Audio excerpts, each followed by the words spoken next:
నమస్తే. Hyderabad Radisson drugs కేసుకి సంబంధించి చాలా కీలకమైనటువంటి అంశాలు బయటకొస్తున్నాయి.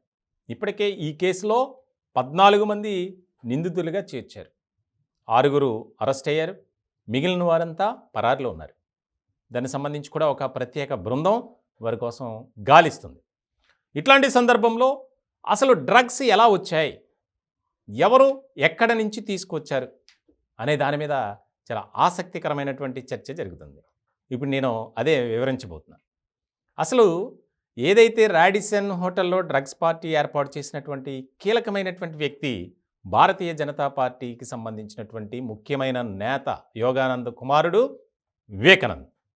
ఇట్లాంటి సందర్భంలో అతను ఏ విధంగా పార్టీ ఏర్పాటు చేశాడు, అలాగే అతను అసలు డ్రగ్స్ పార్టీ 2 ఏళ్ల నుంచి అదే హోటల్లో ప్రతి వీకెండ్ నిర్వహిస్తున్నాడు. దీనికి సంబంధించి ఎక్కడి నుంచి వస్తున్నాయి అనే దాని మీద పోలీసులు ఫోకస్ పెట్టారు. చాలా ఆశ్చర్యకరమైనటువంటి విషయాలు బయటకు వచ్చాయి. ముఖ్యంగా ఈ డ్రగ్స్ తీసుకురావటం, వీరికి అందించడంలో 3 కీలక పాత్ర పోషిస్తున్నారు. ఆ 3ని కూడా పోలీసులు అరెస్ట్ చేశారు. అరెస్ట్ చేసినటువంటి సందర్భంలోనే ఈ యొక్క అంశాలు బయటకు వచ్చాయి. ముఖ్యంగా అబ్బాస్ ఆలీ, వహీద్ బేగ్, ప్రవీణ్, ఈ 3 చాలా ముఖ్యమైనటువంటి వ్యక్తులు.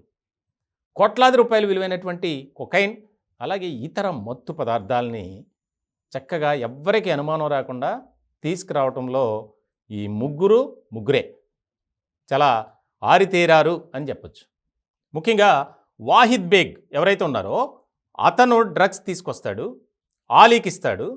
ఆలీకి ఇచ్చినటువంటి సందర్భంలో వాటిని ప్రవీణ్కి చేరవేస్తాడు. చాలా కీలకమైనటువంటి దశ అన్నమాట. 1, 2, 3. ఈ ప్రవీణ్ వివేకానంద్కి అందజేస్తాడు. ఈ ప్రవీణ్ ఎవరంటే వివేకానంద్కి డ్రైవర్, ఎప్పటి నుంచో అతని దగ్గరే ఉన్నాడు. ఇట్లాంటి సందర్భంలో అబ్బాస్ ఆలీ పాత్ర, అలాగే వాహిద్ బేగ్ పాత్ర, ప్రవీణ్ పాత్ర, ఈ 3 విషయంలో పోలీసులు చాలా కీలకమైనటువంటి విషయాలు రాబట్టారు. ముఖ్యంగా ఫ్లైట్లో వెళ్తారు. ఫ్లైట్లో వెళ్ళిన తర్వాత అక్కడి నుంచి డ్రగ్స్ తీసుకురావడంలో చాలా కీలకంగా వ్యవహరిస్తారు. అది శంషాబాద్ ఎయిర్పోర్ట్ అలాగే బేగంపేట ఎయిర్పోర్ట్కి వచ్చిన తర్వాత వాళ్ళు వెళ్ళేది కూడా ఫ్లైట్స్లోనే. అక్కడి నుంచి ప్రవీణ్ ద్వారా రాడిసన్ హోటల్కి ఈ డ్రగ్స్ చేరతాయి. ఎందుకనంటే అతని వెహికల్లోనే ఎవ్వరికీ అనుమానం రాకుండా ప్యాక్ చేసి తరలిస్తారు. దీనికి సంబంధించి ప్రతి శనివారం, ఆదివారం 2 రోజుల పాటు పార్టీ జరుగుతుంది.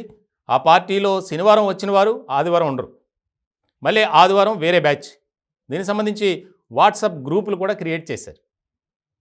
ఇంకొక ఆశ్చర్యకరమైనటువంటి అంశం ఏంటంటే ప్రముఖమైనటువంటి రాజకీయ నాయకులు, సినీ ప్రముఖులకు సంబంధించినటువంటి పిల్లలే అందరూ కూడా.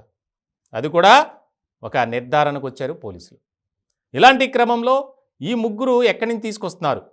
ముఖ్యంగా బెంగళూరు, గోవా, ముంబై, ఈ 3 నగరాల్లో వీరు డెన్ ఉంది.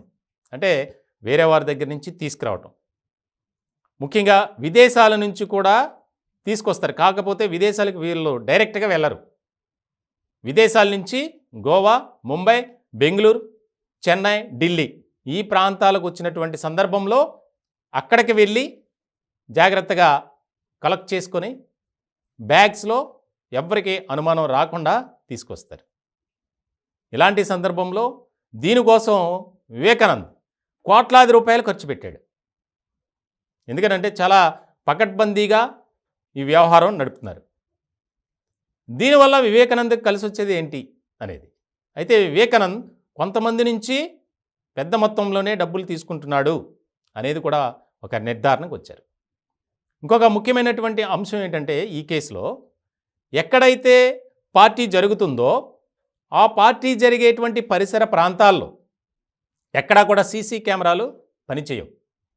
ఉండటానికి ప్రతి రూమ్ దగ్గర ఉంటాయి, కానీ పనిచేయవు. ఎందుకనంటే ఆ హోటల్లో వన్ ఆఫ్ ది డైరెక్టర్ వివేకానంద్గా ఉన్నాడు. సో ఇలాంటి సందర్భంలో చాలా కీలకమైనటువంటి అంశాలు వస్తున్నాయి. ఇప్పటికే ఈ వ్యవహారంలో కొంతమంది ముఖ్యమైనటువంటి వ్యక్తులు పరారులో ఉన్నారు. ఇలాంటి సందర్భంలో వారికి లుకౌట్ నోటీసులు కూడా జారీ చేశారు. అసలు మొత్తం లాగితే దీని వెనుక పెద్ద నెట్వర్క్ ఉంది. ఆంధ్రప్రదేశ్ అలాగే తెలంగాణకు సంబంధించి ముఖ్యమైనటువంటి రాజకీయ నాయకుల పిల్లలు, అలాగే సినీ ప్రముఖులకు సంబంధించినటువంటి బంధువులు, వారి కుమారులు, కుమార్తెలు, ప్రతి ఒక్కరూ ఈ రకమైనటువంటి వార్తలు కూడా వస్తున్నాయి. ఇటువంటి సందర్భంలో చాలా సీరియస్గా తీసుకున్నారు ఈ కేసు. ఇప్పటికే ముఖ్యమంత్రి రేవంత్ రెడ్డి ఆయన ఆదేశాలు జారీ చేశారు. ఎక్కడా కూడా ఎవరిని ఉపేక్షించొద్దు, ఎంత పెద్దవారైనా సరే కేసులు నమోదు చేయండి. ఇప్పటికే ప్రముఖ దర్శకుడు క్రిష్ ఆయనపై కూడా కేసు నమోదైంది. దానికి సంబంధించి హైకోర్టును కూడా ఆశ్రయించారు. ఆయన కూడా ఒక రకంగా చెప్పాలంటే పరారులో ఉన్నట్టే, విచారణకు రమ్మంటే విచారణకు వెళ్ళడం లేదు. సో ఇటువంటి నేపథ్యంలో కీలకంగా మారినటువంటి అంశంగా ఉంది ఇది. మరికొద్ది రోజుల్లో మరికొంతమంది ప్రముఖుల పేర్లు ఈ వ్యవహారంలో బయటకు వచ్చే అవకాశాలు మాత్రం స్పష్టంగా కనిపిస్తున్నాయి.